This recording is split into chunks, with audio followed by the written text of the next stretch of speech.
कैसे तैयारी करनी है, बहुत सारी बातें आप सुन चुके हैं कि आंसर राइटिंग में कैसे करना होता है, आंसर राइटिंग का स्ट्रक्चर कैसा होना चाहिए।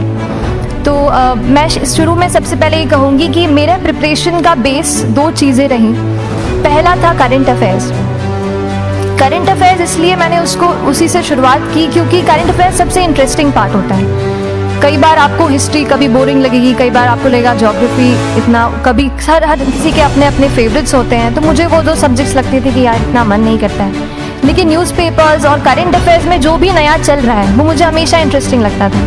इंटरनेशनल रिलेशंस में क्या हो रहा है, क्या सोशल रियलिटीज़ हैं, कहाँ क्या हुआ, उसका क्या इम्पैक्ट पड़ेगा एडमिनिस्ट्रेशन पे और हमारी कंट्री पे, तो उसको आप अपना एक बेस बना सकते हो। आप करंट अफेयर्स बेस प्रिपरेशन कर सकते हैं, इसलिए भी क्योंकि अगर आप मेंस एग्जाम देखेंगे तो काफ़ी डायनामिज्म आ गया है, केवल प्रीलिम्स में नहीं बल्कि जनरल स्टडीज़ पेपर 2, पेपर 3 में भी आप देखेंगे कई सारे ऐसे सवाल हैं जो करंट इवेंट से इंस्पायर्ड होते हैं, उन पे बेस्ड रहते हैं। तो जब आप न्यूज़पेपर बेस्ड, करंट बेस्ड पढ़ाई करते हैं तो वो आपका प्रिपरेशन वहाँ से भी कवर हो सकता है। दूसरी जो चीज़ मैंने जिस पे बहुत फोकस किया वो थी आंसर राइटिंग।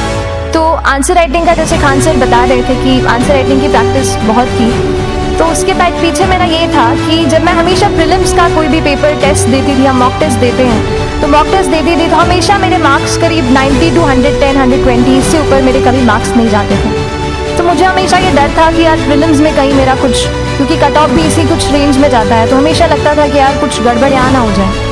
लेकिन जब मैंने आंसर राइटिंग की और मेंस एग्जाम के बारे में जाना, तब मुझे लगा कि आंसर राइटिंग एक ऐसी चीज़ है, मेंस एक ऐसा फेज है सिविल सर्विस एग्जाम का जहाँ पे आप अच्छे से तैयारी कर सकते हैं। And if you have written the answers, if you know कि you have covered the points well, if you have included उसमें कुछ आपने facts, international reports, government schemes, आपने कुछ ऐसे उसमें सॉल्व भी डाला है, तो जो रिजल्ट आएगा वो सेटिस्फैक्ट्री ही आएगा, अच्छा ही आएगा। तो मेंस एक ऐसा पार्ट है जिस पे आप काफ़ी बैंक ऑन कर सकते हो। मैं जब पर्सनालिटी टेस्ट भी मैंने दिया तो इस बार भी आप नंबर्स देखेंगे तो आसपास की रैंक के हिसाब से मेरे नंबर्स उसमें कम हैं, लेकिन it is just the general studies and the answer writing part, जो मेंस के जो वो है मार्क्स हैं या मेंस का जो एक फैक्टर रहा, वो मेरे लिए सबसे ज़्यादा इंपॉर्टेंट डिसाइडिंग फैक्टर रहा है। तो अपना एक्सपीरियंस यही बताऊँगी कि आंसर राइटिंग पे आप विशेष फोकस कीजिए। जैसा स्ट्रक्चर आपको बता ही चुके हैं कि इंट्रोडक्शन में कैसे आपको शॉर्ट रखना है, बॉडी एंड देन कंक्लूजन, उसमें छोटी चीज़ जैसे मैं अभी मेंशन कर रही थी, आप एक एंश्योर कीजिए कि देखिए जो भी एग्जामिनर आपकी कॉपी चेक कर रहे हैं वो दिन में 10, 15, 20 कॉपीज़ चेक कर रहे हैं, तो उन सब से आपको अलग कैसे आप अपनी कॉपी दिखा सकते हो, ये चीज़ आपका प्रेजेंटेशन और आप जिस तरीके से आंसर लिखते हो कंटेंट को, वो मैटर करेगा। आप इंश्योर कर सकते हैं कि आपके आंसर में कुछ फैक्ट्स, गवर्नमेंट की स्कीम्स, कुछ कमिटीज़ बैठती हैं, जैसे एक प्रिवेसी पे justice BN Shri Krishna committee की रिपोर्ट आई है, तो आप मान लीजिए आपको कोई प्रिवेसी पे सवाल आ गया तो आपने उन कमेटी का नाम कोट कर दिया। ऐसे बहुत सारी कमिटीज़ होती हैं। कुछ इंटरनेशनल रिपोर्ट्स आते हैं, वो आप उनको इनके बारे में लिख सकते हैं। इंडिया का मैप आप बना सकते हैं। मैंने सीख लिया था कि 10-15 सेकेंड्स में कैसे जल्दी से मैप बनाना है और उस पर कैसे पॉइंट कुछ करना है, कुछ लोकेट करना है। तो ये कुछ ऐसी चीज़ें हैं जो आपके आंसर्स को एनरिच करेंगी और प्रेजेंटेबल बनाएंगी। तो इस तरीके से आंसर्स पे जैसे हम क्लास करते हैं, लेकिन उसके साथ साथ आपको ये कोशिश करनी है कि 1 से 2 आंसर पर डे आपको ज़रूर लिखने ही लिखने, apart from the test series that you are doing. Answer writing से 2-3 चीज़ें होती हैं, ना केवल हमारी एक लिखने का हमें समझ आता है हम क्या लिखते हैं कैसा है, पर हमारा कॉम्प्रिहेंशन भी इम्प्रूव होता है, हमें कितना समझ में आया वो भी हमें खुद समझ आता है जब हम आंसर्स लिखते हैं। और इसीलिए आंसर राइटिंग पे आप फोकस कीजिए, 1 से 2 आंसर ज़रूर लिखिए। और आंसर राइटिंग के बाद the third pillar of my preparation जो काफ़ी इंपॉर्टेंट जिसने रोल प्ले किया, that was tests and test series and mocks. देखिए हम पढ़ रहे हैं यहाँ पर, I also come to the point कि हम कैसे दिल्ली, भोपाल और इंदौर में प्रिपेयर करके बिना दिल्ली जाए हम कैसे कर सकते हैं, आई कम टू दैट पॉइंट। पर उसके पहले टेस्ट की थोड़ी बात कर लेती हूँ कि टेस्ट देना क्यों ज़रूरी है। हम ये जो एग्ज़ाम दे रहे हैं सिविल सर्विस की, एक ऑल इंडिया लेवल एग्ज़ाम है and this cut throat competition. तो उसके लिए आप केवल पढ़ते रहे सारी बुक्स, मटेरियल्स, स्टैंडर्ड, ये करंट का सब पढ़ लें, लेकिन अगर आप ये नहीं जज कर पाए कि आपका क्या लेवल है at an all India level, तो चीज़ें समझ में आप नहीं, मतलब आप आगे नहीं बढ़ पाएंगे या सही डायरेक्शन नहीं पकड़ पाएंगे। तो इसलिए आप टेस्ट से घबराइए मत। कई बार टेस्ट का इनर्शिया होता है ऐसे लगता है कि जब तक पूरा सिलेबस कंप्लीट नहीं कर लूँ तब तक टेस्ट नहीं दूंगा। लेकिन सच में बात ये होती है कि जब तक हम जीएस के मतलब पेपर देने अंदर भी घुसते हैं ना, तब भी उस सेकंड पे लग रहा होता है कि कुछ छूट गया है हमारा।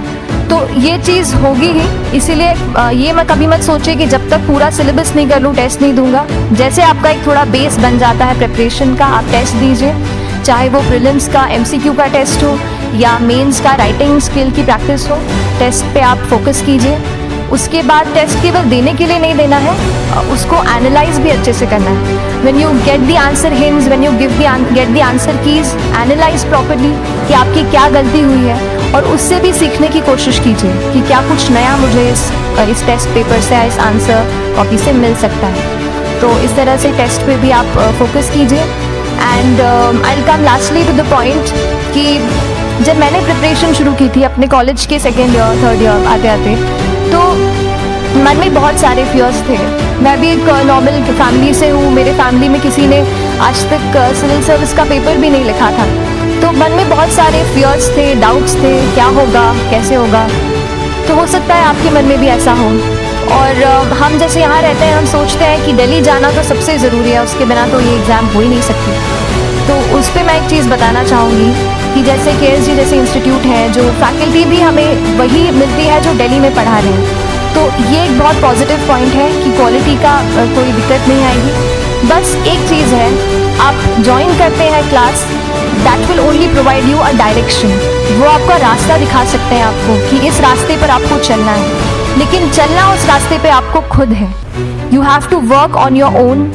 कभी ये मत सोचे कि मैं वहाँ नहीं जा पा रहा हूँ तो नहीं हो सकता, यहाँ है तो हम एक्सक्यूज़ेस बनाते हैं। कई बार चैलेंजेस आते हैं। तो मैंने कॉलेज के साथ प्रिपरेशन की, तो उसमें भी काफ़ी दिक्कत आती थी। कभी कभार कॉलेज की एग्ज़ाम होती थी तो इसमें मैं अपना उतना वक्त नहीं दे पाती थी।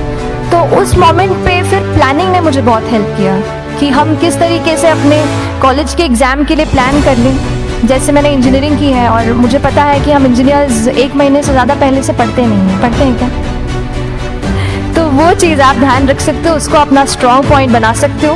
1 से 1.5 महीना जब exam is approaching, I use to plan my entire syllabus का प्रिंट आउट निकाल के I use to make my notes. उस तरीके से उसको मैं उसको संभाल लेती थी। तो whenever you are managing those things together, focus on planning. किस तरीके से आप एक माइक्रो प्लान बनाएं, अपना डेली एक प्लान बनाएं, वीकली टारगेट सेट करें और एक ब्रॉड विजन दिमाग में रखें कि ब्रॉडली आप मंथ्स में क्या कवर करने वाले हैं। अगर आप प्लानिंग अच्छे से करते हैं तो ज़्यादातर पोर्शन आपका वहीं से कवर हो जाता है। और जब आप टारगेट्स बनाते हैं, उनको टिक करते हैं, तो एक सेंस ऑफ कंप्लीशन भी आपको मिलता है कि yes, I am on the right path और मैं सही जा रहा हूँ या जा रही हूँ। तो इस तरीके से प्लानिंग पे भी इक्वली फोकस कीजिए। एंड बस यही सिंगल बिगेस्ट मैसेज मेरी तरफ से यही रहेगा कि आपने अगर ठान लिया है, अगर आप सोचते हैं कि आप एग्ज़ाम क्रैक कर सकते हैं, तो आपको रोकने वाला और कोई नहीं, आप खुद ही हो सकते हैं। तो खुद आप अपनी रुकावट कभी मत बनिए, एक्सक्यूजेस मत बनाइए। ऑब्स्टिकल ज़रूर आएंगे, उन्हें आपको चैलेंज करना है। Challenges are meant to be challenged. तो सही तरीके से अपने ऑब्स्टिकल्स को हैंडल कीजिए। और इस एग्ज़ाम में अगर आप सही स्ट्रैटेजी रखते हैं तो आप अपने एक अटैम्प्ट में ही इसको क्रैक कर सकते हैं। एंड एनीवेज, आप जो भी अटैम्प्ट नेक्स्ट रखते हैं, दिल में यही रखिएगा कि जो ये मेरा नेक्स्ट अटैम्प्ट होने वाला है, ये मेरा बेस्ट अटैम्प्ट होने वाला है। कभी भी इस एग्ज़ाम को हाफ हार्टेडली मत दीजिए कि चलो देख के देखता हूँ कैसा है पैटर्न का एग्ज़ाम का। अगर एग्ज़ाम का पैटर्न देखना है ना, तो घर पे 3 घंटा टाइम लगा के एग्ज़ाम दे दो। बस केवल पैटर्न देखने के लिए एग्ज़ाम अटेम्प्ट मत कीजिए। जब आप एग्जामिनेशन हॉल में जा रहे हैं या कोई अटेम्प्ट आपने सेट किया है, तो अपना सब कुछ उस एग्ज़ाम को दीजिए। अपना टाइम, एनर्जी, फोकस, जितना भी करेक्ट आप उसमें पॉजिटिविटी डाल सकते हैं उसको दीजिए। एंड पूरी तैयारी के साथ ही इस पेपर को दीजिए। And I am sure that you will succeed. So till then, all the very best to you and good luck. Thank you so much.